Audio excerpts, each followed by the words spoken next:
Hi hello welcome to D6 channel.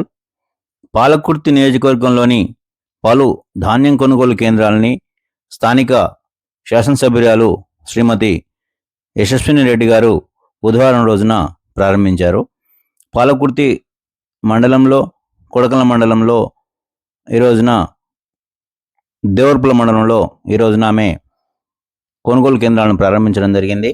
Palakurthi నియోజకవర్గంలోని కొడకల మండలంలో, కొడకల మండల కేంద్రంలో మరియు రామవరం గ్రామాల్లో ఐకేపీ ఆధ్వర్యంలో నిర్వహిస్తున్నటువంటి వరిధాన్యం కొనుగోలు కేంద్రాలని ఆమె ప్రారంభించారు. ఈ సందర్భంగా ఆమెకి డ్వాక్రా గ్రూప్ మహిళలు పుష్పగుచ్చము ఇచ్చి మంగళహారతితో ఆమెను పెద్ద ఎత్తున సత్కరించి ఆహ్వానించారు. ఈ సందర్భంగా ఆమె మాట్లాడుతూ, రైతులు కొనుగోలు కేంద్రాల్లో ఎలాంటి ఇబ్బందులు ఎదుర్కోకుండా పూర్తిస్థాయి సౌకర్యాలను కల్పించడమే ప్రభుత్వ లక్ష్యమని, వరి కొనుగోలు కేంద్రాల్లో పారదర్శకంగా కొనుగోలు జరగాలని ఆమె అధికారులకు ఆదేశాలు ఇచ్చారు. రైతులను ఎవరైనా ఇబ్బంది పెట్టినట్లయితే ఖచ్చితంగా వారి మీద చర్యలుంటాయని, ఎలాంటి అవినీతికి ఆస్కారం లేకుండా చూడాలని చెప్పేసి ఆమె హెచ్చరిక జారీ చేశారు. అదేవిధంగా ప్రతి కొనుగోలు కేంద్రం వద్ద తూకాలు, తేమ శాతం కొలిచే పరికరాలు సక్రమంగా పనిచేయాలని, చెల్లింపులు సమయానికి జరగాలని సంబంధిత అధికారులని ఆమె ఆదేశించారు. రైతు సంక్షేమమే కాంగ్రెస్ ప్రభుత్వ ప్రధాన ధ్యేయమని, ముఖ్యమంత్రి శ్రీ రేవంత్ రెడ్డి గారి నాయకత్వంలో ప్రతి రైతు కష్టం ఫలించేలా చర్యలు కొనసాగుతున్నాయని ఆమె తెలిపారు. రైతు సంతోషంగా ఉండడమే తెలంగాణ అభివృద్ధికి మూలమని ఎమ్మెల్యే పేర్కొన్నారు. కొడకల్ల గారు దయచేసి అందరూ కొబ్బరికాయలు పెట్టాల్సిందిగా కోరుతున్నాను.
మిత్రులందరికీ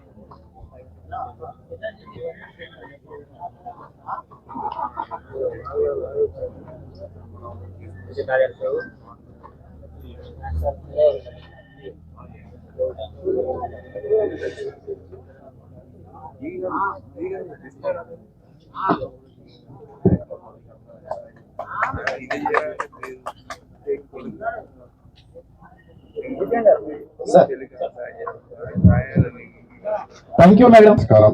సభ అధ్యక్షత వహిస్తున్న ఎమ్మెల్యే శిశు మేడం గారికి మరియు గౌరవ అతిథులు మరియు సభ ముందున్న కాంగ్రెస్ కుటుంబ సభ్యులకు మరియు రైతులకు అందరికీ పేరు పేరున నమస్కారం.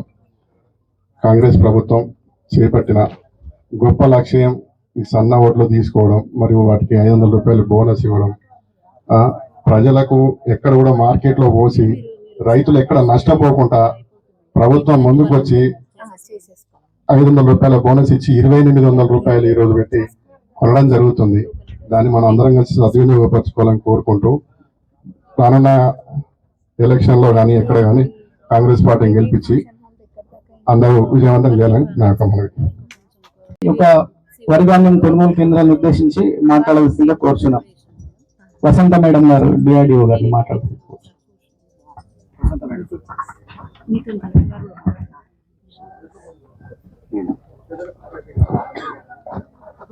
ఈరోజు ఐకేపీ పీపీసీ సెంటర్ కొనుగోలు కేంద్రానికి విచ్చేసిన గౌరవనీయులు పెద్దలు స్థానిక శాసనసభ్యులు శ్రీమతి యశస్విని రెడ్డి గారు, అదేవిధంగా ఏఎంసీ చైర్పర్సన్ గారు, డిసిసిబి చైర్పర్సన్ గారు, మరి మార్కెట్ కమిటీ డైరెక్టర్లు, ఎంఆర్ఓ గారు, ఎంపీడీఓ గారు, మండల్ స్పెషల్ ఆఫీసర్ గారు, అదేవిధంగా వేదిక పైన ఉన్న అందరూ, మా ఐకేపీ సిబ్బంది, డిపిఎం, తర్వాత కొనుగోలు కేంద్రాన్ని నిర్వహిస్తున్న కొనుగోలు కమిటీ వారు, అదేవిధంగా ఇక్కడికి విచ్చేసిన మన రైతులు, గ్రామస్తులందరికీ కూడా మరి రైతులు పండించిన ప్రతి గింజ ధాన్యాన్ని కొనుగోలు చేయాలన్న ఉద్దేశంతో మరి ఈ కొనుగోలు కేంద్రాలను ఈరోజు ఏర్పాటు చేయడం జరిగింది.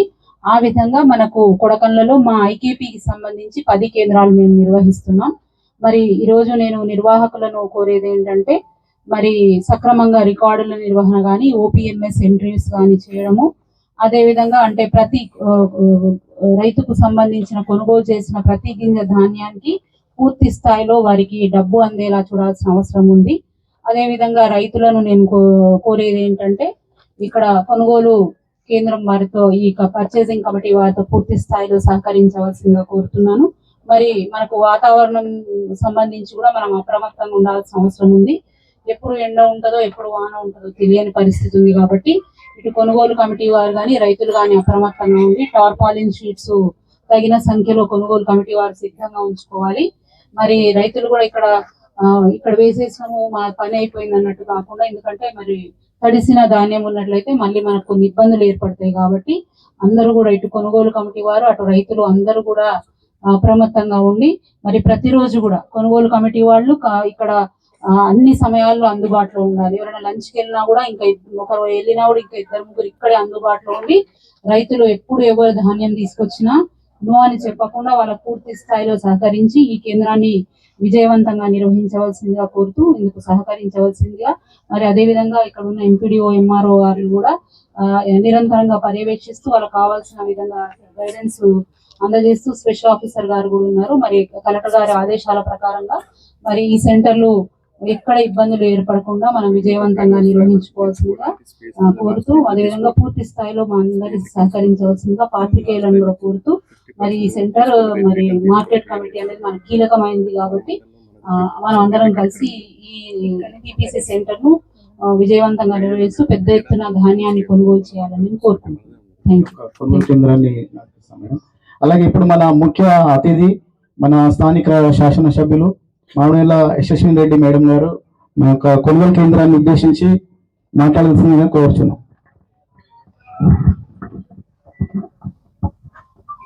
ఈరోజు ఇక్కడ ఒడ్లు కొనుగోలు కేంద్రానికి వచ్చిన అఫీషియల్స్ అందరికి, వేదిక మీద ఉన్న అఫీషియల్స్, పీడీ గారికి, మరి ఇక్కడ ఉన్న అదర్ అఫీషియల్స్ కి, ఇంకా market chairman, vice chairman and directors, ఇక్కడ ఉన్న ప్రతి ఒక్క రైతులకి, సెంటర్ నడిపే వాళ్ళందరికీ కూడా, ప్రింట్ అండ్ ఎలక్ట్రానిక్ మీడియా సోదరులకి పేరు పేరున నమస్కారాలు.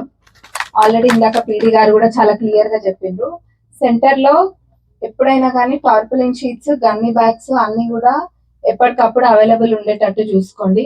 లేకపోతే స్టాక్ లేకపోతే, అంటే సరిపడా లేకపోతే తెప్పించుకునే బాధ్యత అధికారులది. ఇంకా మీరు కూడా ఒకసారి మార్కెట్ కమిటీ వాళ్ళు కూడా ఒకసారి చెక్ చేసుకొని చెప్పే బాధ్యత మీది కూడా.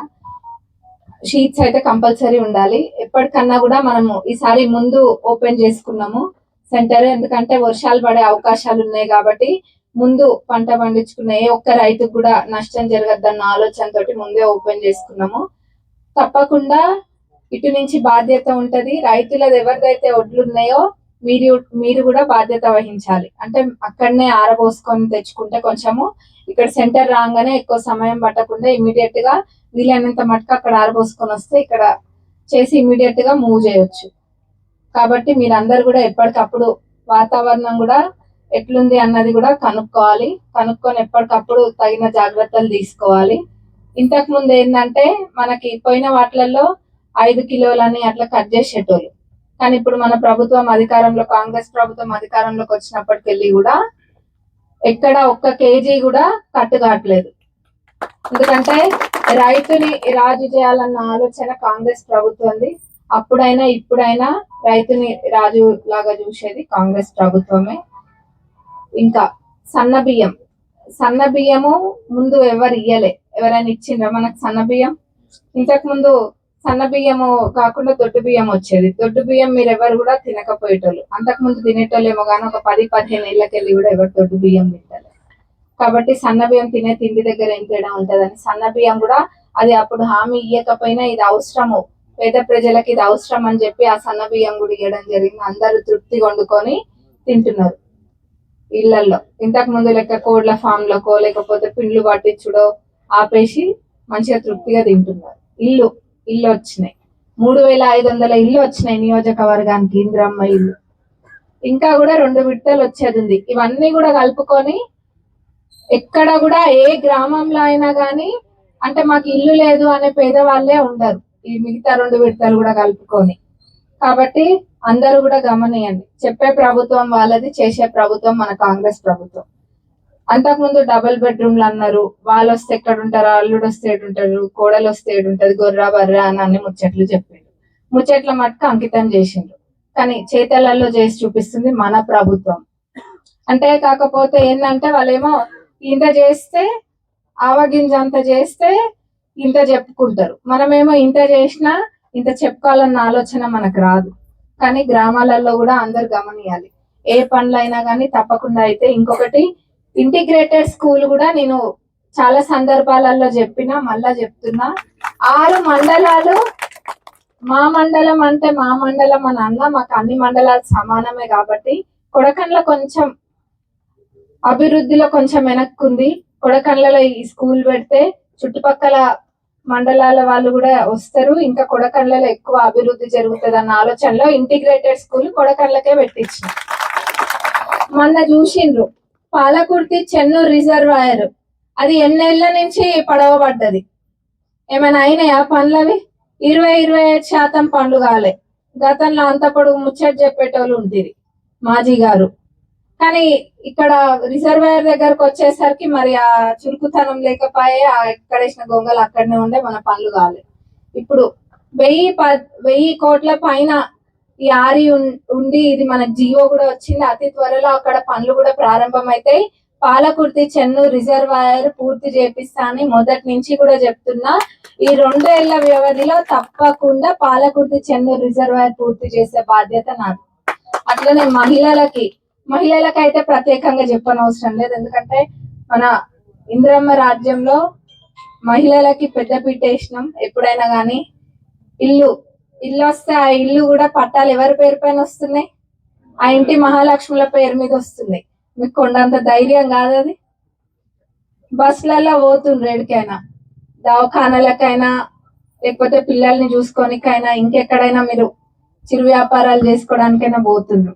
మీకంటే ఆ బస్సు ఛార్జీలు ఎట్లా కట్టాలి అన్న టెన్షన్ కూడా లేకుండా మీకు ఒక ఆధార్ కార్డు చూపిస్తే బస్సు ఎక్కిపోతుండ్రు అక్కలంతా. ఆధార్ కార్డు చూపిస్తుండ్రా, అన్నల దగ్గర డబ్బులు తీసుకొని పోతుండ్రా? ఆధార్ కార్డేనా? మరి మహిళా గ్రూపులలో కూడా ప్రమాద బీమా అని ఇవి కూడా వస్తున్నాయి. ఇంకా వడ్డీ లేని రుణాలు అయితే లెక్కలేనని వస్తున్నాయి మహిళలకి. మరి మా అక్కలందరూ కలిసి రేపు జరగబోయే లోకల్ బాడీ ఎలక్షన్స్ లా సర్పంచ్లని, ఎంపీటీసీలని, జెడ్పీటీసీలని మన వాళ్ళని గెలిపించుకోవాలి. ఎవరున్నా కానీ మన పార్టీ ఎవరికి ఇస్తే వాళ్ళకి మీరందరూ కూడా కట్టుబడి ఒక్క మాట పై నుండి ఏ గ్రామంలో ఉన్న వాళ్ళ ఆ గ్రామంలో తప్పనిసరిగా కలిసి కట్టుగా పనిచేసి, ఇంకా వేరే పార్టీకి అవకాశం లేదు. ఎట్లాగో వచ్చేది మనదే. ఎక్కడైనా కానీ సర్పంచ్లైనా, ఎంపీటీసీలైనా, జెడ్పీటీసీలైనా గెలిచేది మనోలే. దానికి మీరు అందరు ముందుండి గెలిపేయాలని కోరుకుంటున్నాను. డిఆర్డిఓ పీడి వసంత, స్థానిక ఎంఆర్ఓ కోలా చంద్రమోహన్, అదేవిధంగా ఏపీఎం నర్సయ్య గౌడ్, మండల వ్యవసాయ అధికారి విజయరెడ్డి, కాంగ్రెస్ నాయకులు, కాంగ్రెస్ పార్టీ మండలాధ్యక్షుడు ధరావత్ సురేష్ నాయక్, నియోజకవర్గ యూత్ కాంగ్రెస్ అధ్యక్షుడు ధరావత్ రాజేష్ నాయక్, వ్యవసాయ committee vice chairman Eranti Saikrishna, డైరెక్టర్లు బత్తుల వెంకన్న, వలభోజు రమేష్ తదితరులు, అదేవిధంగా కాంగ్రెస్ నాయకులు మస్రం రవీందర్, పస్నూరి మధుసూదన్, అందే యాకయ్య, ధర్మారం భిక్షపతి తదితరులు పాల్గొన్నారు.